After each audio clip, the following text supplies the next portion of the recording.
Hi there. Welcome, everybody, to the Financial Advisors Want to Know podcast. I'm Catherine Tindall, a CPA with Dominion. We're a firm that specializes in tax advisory and compliance for financial advisors and wealth managers, RIAs. Today's guest is John Jones. He's the president of Scissortail Executive Advisors, which is a firm dedicated to helping corporations optimize their 401k plans. John also has experience working with financial advisors for their business owner clients who are jumping through the same hurdles, trying to figure out how to implement and correctly deploy 401k plans into their businesses. So thank you for joining me today, John. This is always a fun topic.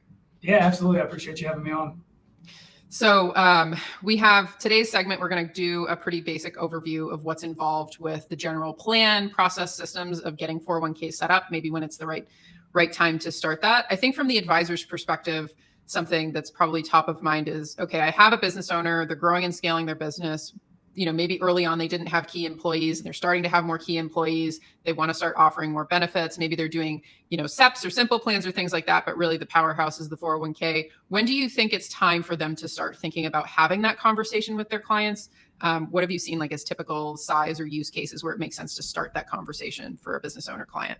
Yeah, I think once you start getting into the double digits number of employee count, it's a time to start having that. With startup plans, there are certain ways you want to definitely set them up so that you can have them for the long term, especially if you can see that business is a business that's going to scale over time. You want to make sure and set that up on the front end correctly with all the testing requirements and some of those things. But I think as the employee count starts getting to that double digits, as you said, there's some key employees. You might want to do a match on the plan. I think that's when you really want to start looking at implementing an actual 401k plan.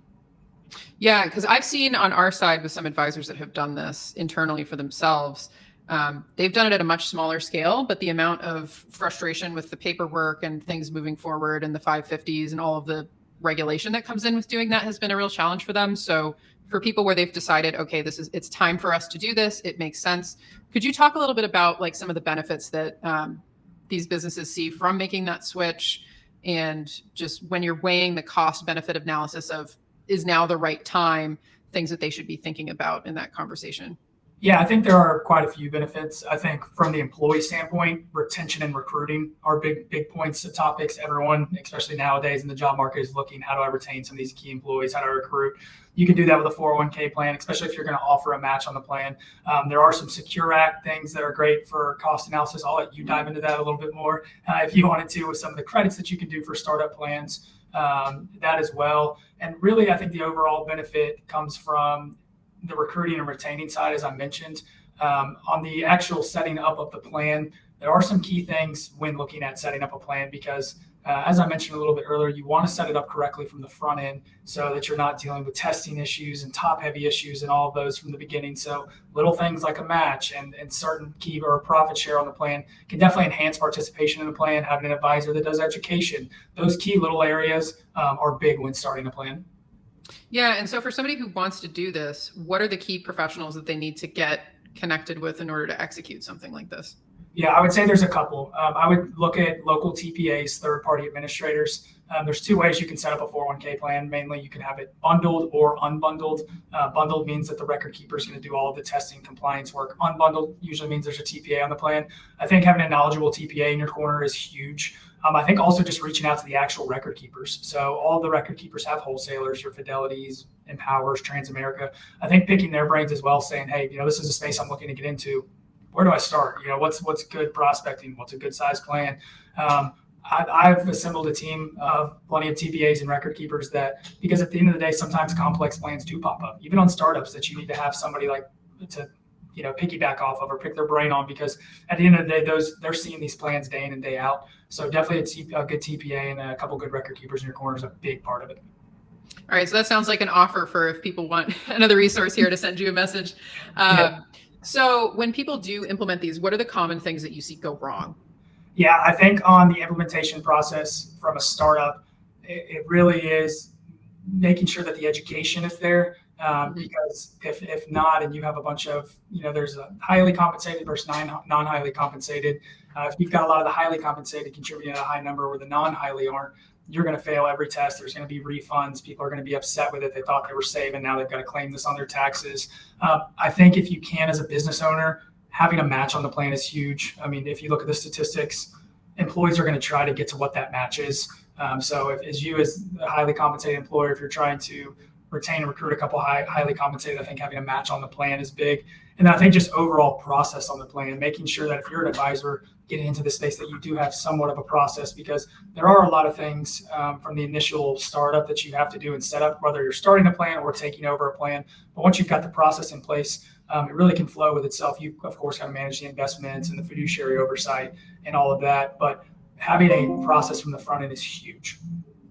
That's good to know. And so for people that are, so say you have a business owner client who's going into this, they get in touch with you, or they get in the right resources to do some of those administrative pieces to get things established. What kind of additional tools are they going to need to participate in this? Is this something that they can do? Or, do you really recommend people, unless you're really going to specialize in this, finding a completely outsourced solution for what's happening with the 401k plan? Or how have you seen people take advantage of using this as a planning technique for your client, but then also like folding it back into your business as an advisor, in a way that makes sense? Like, what have you seen people do for arrangements? Yeah, that's a really good question. I think there's two answers to that. I think you have a sleeve of advisors who might just have 1, 2, 3 one-off plans. I think the way they approach it versus somebody's like, hey, I want to dive into this space are two separate answers, and I'll hit on both of them. I think if you're an advisor who knows, hey, I've got a couple of business owners, I've got connections with the COOs, CFOs on some of these plans. I think some of the initial questions are to get into just say, hey, when's the last time you had somebody actually review the plan? A lot of times they'll be like, and give you that kind of blank stare. And then, okay, this plan, either if there's an advisor on it, they're not doing what they should be doing. But I think having a outsourced team in your corner is good there. The TPAs, the record keepers, you really can lean on them quite a bit when starting a plan or getting into the space. I think if you're going to go into this and say, hey, I want this to be an actual revenue stream in my book of business, I see the value in it.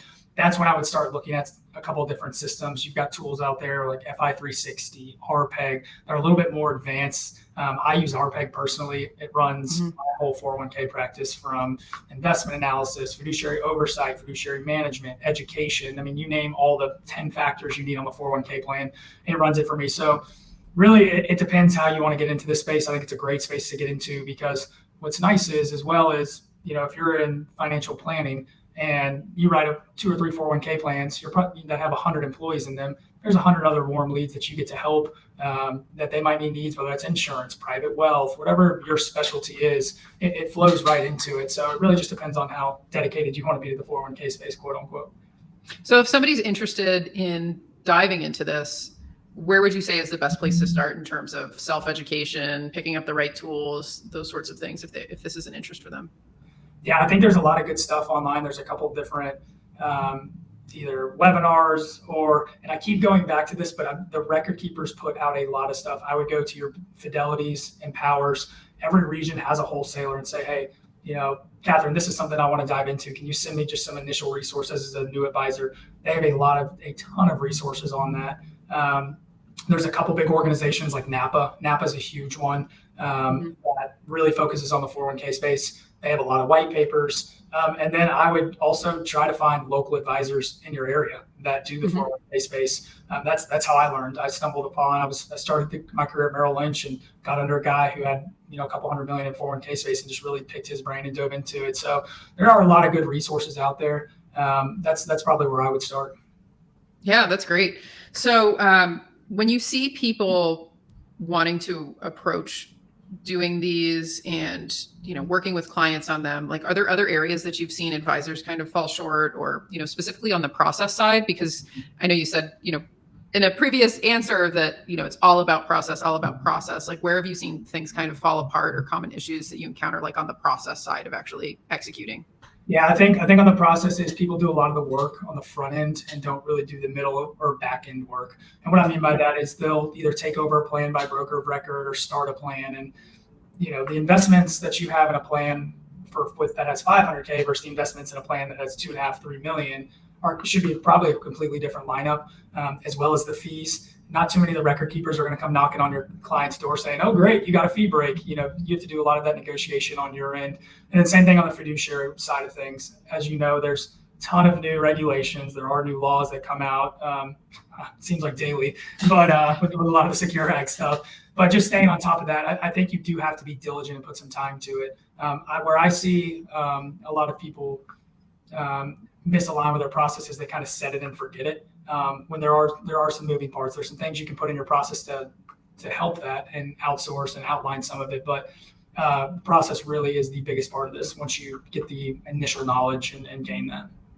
Nice. That's great.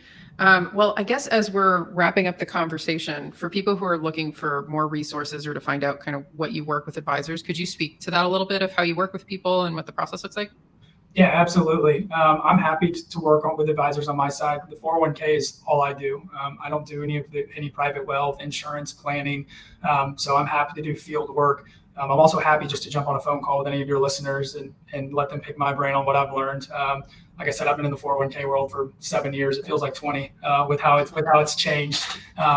But I think that's the biggest thing is saying, hey, let's look at who some prospects you have, or maybe some business owners. There's some tools you can go look at 5500s. Those are all public information, and say, hey, here's maybe 1 or 2 talking points that you can have with this business owner. Like I said, the number one question that I ask business owners or executives is truly so simple: is when's the last time you had this reviewed? A lot of the times they're going to just stare at you or say, oh, I think, somebody came out here 2-3 years ago, and that just gets you in the door to start the initial conversation. So when it comes to the field work side of it, I'm happy to either look at a prospect with any of the listeners, let them pick my brain, or send them the resources that I go through to run my practice as well. Yeah, that's great. And where's the best place for people to connect with you? Yeah, either LinkedIn, and I think you have my LinkedIn, or just shoot me an email at john.jones@scissortailea.com. Happy to jump on a Zoom or a phone call.